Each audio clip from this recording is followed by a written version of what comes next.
Are you sure? Here's the 30-second lesson on what legends know. Never ask a bride why she's getting married. Don't wear a skirt on a windy day. Deodorant is not a shower. Don't sniff chili flakes. And don't forget, saving is not investing. Legends don't just save, they invest in mutual funds. Mutual fund investments are subject to market risks. Read all scheme-related documents carefully. Assam Chief Minister Himanta Sarma is on fire. On Monday, he thundered in the assembly, as long as Himanta Sarma is alive, we will not allow child marriage in Assam. Before 2026, I will stop the shops and businesses of child marriage. That was Sarma. He was responding to opposition's objections to his cabinet's decision to repeal Assam Muslim Marriages and Divorces Registration Act 1935 that allows registration of marriages even if the bride and the groom are not of legal marriageable age. Reacting to the cabinet decision, Badruddin Ajmal of the AIUDF had said that the government was trying to provoke the Muslims and polarize voters. Samajwadi Party's S.T. Hassan said that Muslims will follow Sharia and Quran. Every religion has its own rituals and they have been followed by thousands of years, he said. These were the reactions which seemed to have upset Himanta Sarma. Last week, a proposed law, the Assam Healing Prevention of Evil Practices Bill 2024, to criminalize magical healing had also invited critical reactions from Christian clergy who argued that there was nothing called magical healing in Christianity, as it has healing prayers like every other religion. I guess these reactions must be making Himanta smug. Ajmals of the world might complain, but the Chief Minister's argument about child marriage can't be dismissed. There is, however, a reason why many people see all his moves through a political and ideological prism. After all, he has been on a roll since becoming the Chief Minister in 2021. Reviling Mia or Bengali-speaking Muslims, launching eviction drives, allegedly targeting the Muslims, and converting government-run madarsas into general schools, among many other things. Surely these moves get him a thumbs up from the right-wing ecosystem. His transition from a moderate congressman into a Hindutva hardliner is evidently making his new political family proud. He is much sought after during poll campaigns, even outside Assam. If we discount the fact about former Prime Minister Manmohan Singh's Assam connection, from where he got elected to the Rajya Sabha, there has been no other leader from the northeastern state who has made it this big. No Assam leader before Himanta Sarma was a crowd puller outside Assam. Everybody remembers D.K. Barua, the former Congress president. But that's because of his Indira is India and India is Indira comment. Not because he could add any vote to his party's kitty outside Assam. That's what makes Himanta Sarma different.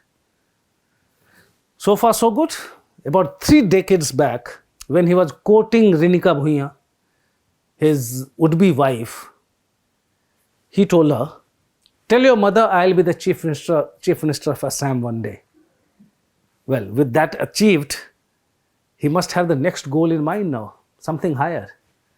Himanta Sarma is now seen as Amit Shah's protege, who can be a potential match for Yogi Adityanath. However, that's not what Himanta might like to end up as. Before we talk about it further, let's look at his counterparts in other states. What's keeping them busy? Let me start with Assam CM Himanta Sarma. He was a surprise pick for the post, we talked about it. He continues to spring surprises. Sarma I'm talking about Bhajanlal Sarma, he got so carried away announcing one policy after another that he forgot to convene a cabinet meeting for the first 1 month. Last Wednesday, he decided to give up VIP movement privilege. Bhajanlal Sarma now stops at traffic lights and obviously makes headlines. Madhya Pradesh CM Mohan Yadav is working overtime to erase his predecessor Shivraj Singh Chauhan's imprint. He has removed 45 chairpersons and vice chairpersons of boards and corporations appointed by Chauhan. He is bringing in a new set of bureaucrats in important positions and shunting out DMs and SPs to drive home the message at the point that the bureaucracy had better change its way of functioning. Mohan Yadav celebrated his son's marriage in Rajasthan's Pushkar on Saturday, dancing to the beats of, हंसता हुआ नूरानी चेहरा काली जुल्फें रंग सुनहरा तेरी जवानी तौबा रे तौबा. That's what the Dainik Bhaskar reported. He told reporters later that he chose Pushkar to send a message about giving up VIP culture. Uttarakhand CM Pushkar Singh Dhami, he has become a cynosure of all eyes in the Sangh Parivar when his state became the first to implement the Uniform Civil Code. Excluding Goa, of course, where it has been in place for long, he has warned of stern action against love jihad and has coined terms like land jihad. CM Vishnudev Sai has vowed to stop conversions in his state. A proposed law in Chhattisgarh aimed at regulating religious conversion imposes a number of conditions for those planning to convert, but goes easy with those wanting ghar wapsi or reconversion to Hinduism.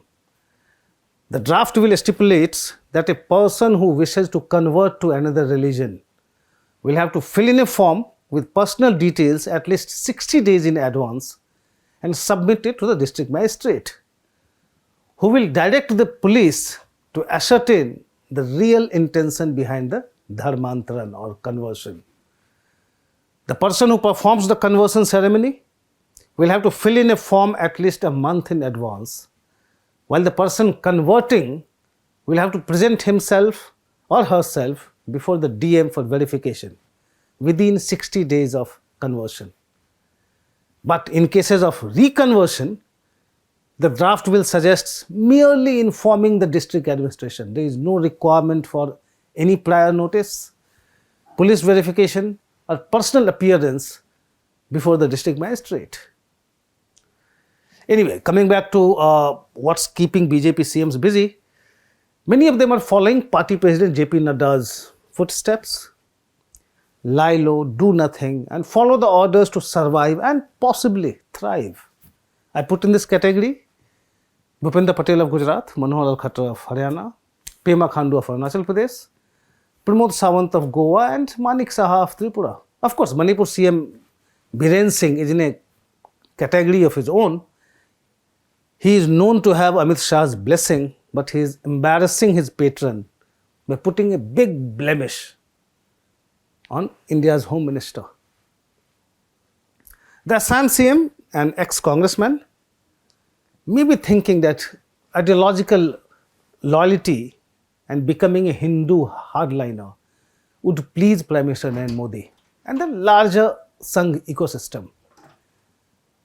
He has got it wrong. Being a hardliner has not paid off for most politicians beyond a point in the BJP. If Kalyan Singh was alive, he would have told Himanta Sarma how he lost his job as UP CM after the demolition of the Babri Mosque in December 1992 and had to form his own party 7 years later. The Hindutva icon returned to the party fold later, but he was a much diminished leader who ended up in a Raj Bhavan before he passed away, almost in political oblivion. Then there was firebrand Uma Bharti, once an accused in the Babri demolition case, who led the BJP to a big victory in the Madhya Pradesh Assembly election in 2003. She had to resign barely after 9 months and was never allowed to reclaim the chair that was eventually given to Shivraj Singh Chauhan, a moderate who had to finally vacate it in 2023 just when he was trying to become a hardliner. Uma Bharti got a slot in Narendra Modi-led government at the centre finally, only to be edged out later. Himanta Biswa Sarma might also want to speak to Vinay Katia, a firebrand in the Ram Temple movement, to understand what happens to hardliners. Sarma can also check with Bhopal MP Pragya Singh Thakur, who got the BJP ticket and defeated a political giant like Digvijay Singh in the 2019 Lok Sabha election. But she was kept away from the last MP Assembly election campaign and may not get a chance to defend her seat in 2024. There are instances galore. It's not just about the Modi era. Hardliners have always had an expiry date in the BJP. Himanta Sarma cannot read PM Modi's mind, but he could not have missed the fact that many hardliners who made it to the Modi's Council of Ministers have gone quiet during the second term. He can check with Giriraj Singh, Anurag Thakur or Sadhvi Niranjana Jyoti and many others. The Assam CM must realize that the Sangh likes those who use their passion for Hindutva as tadka or seasoning and use development as the main ingredient. Look at Modi's politics post-2002 Godhra riots. UPCM Yogi Adityanath understood it well, and is therefore working on an image makeover from a rabble-rousing Hindu hardliner into a Vikas Purush or development man. Yogi 2.0 is a far cry from Yogi 1.0, who created anti-Romeo squads, unleashed police on Anti-Citizenship Amendment Act protesters, and bulldozed Muslim houses. In his second term in office, Adityanath, like Modi from his second term onwards, is assiduously building his image as a CM who is focused on making UP a $1 trillion economy. That's the way forward for Himanta Sarma too. He was right in claiming, while speaking on the state budget 2024-25, that Assam's economic growth had consistently exceeded the national GDP growth rate, and the per capita income of Assam doubled since 2016 when the BJP came to power. As per a report by Business Today, I'm quoting from their report on India's top 10 states with the fastest growth in per capita income in the last decade, Assam is in the 5th place. The state's per capita income has jumped 204% to rupees 1.19 lakh in FY23 from rupees 38,945 in FY13 by clocking a compound annual growth rate of 11.77%. The CAGR for India is 9.3%. Assam is doing better.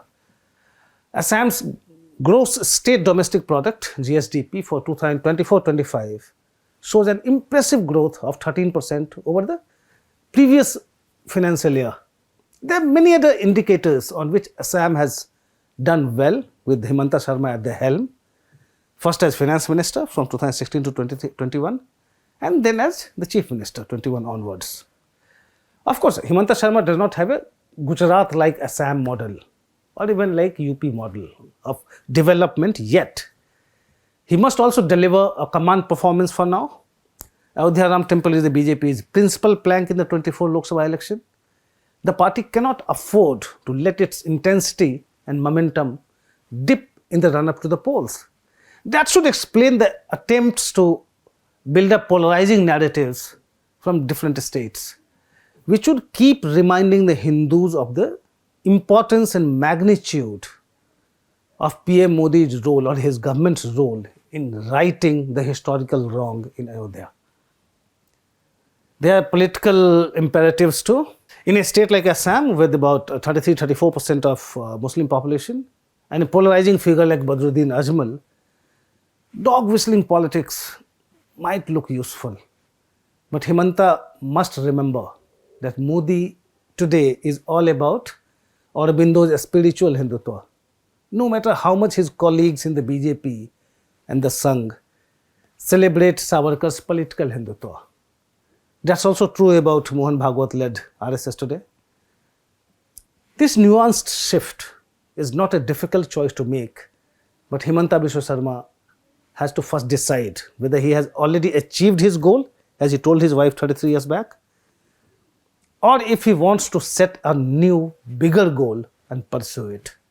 That's all from me in this episode of Politically Correct. Thanks for watching.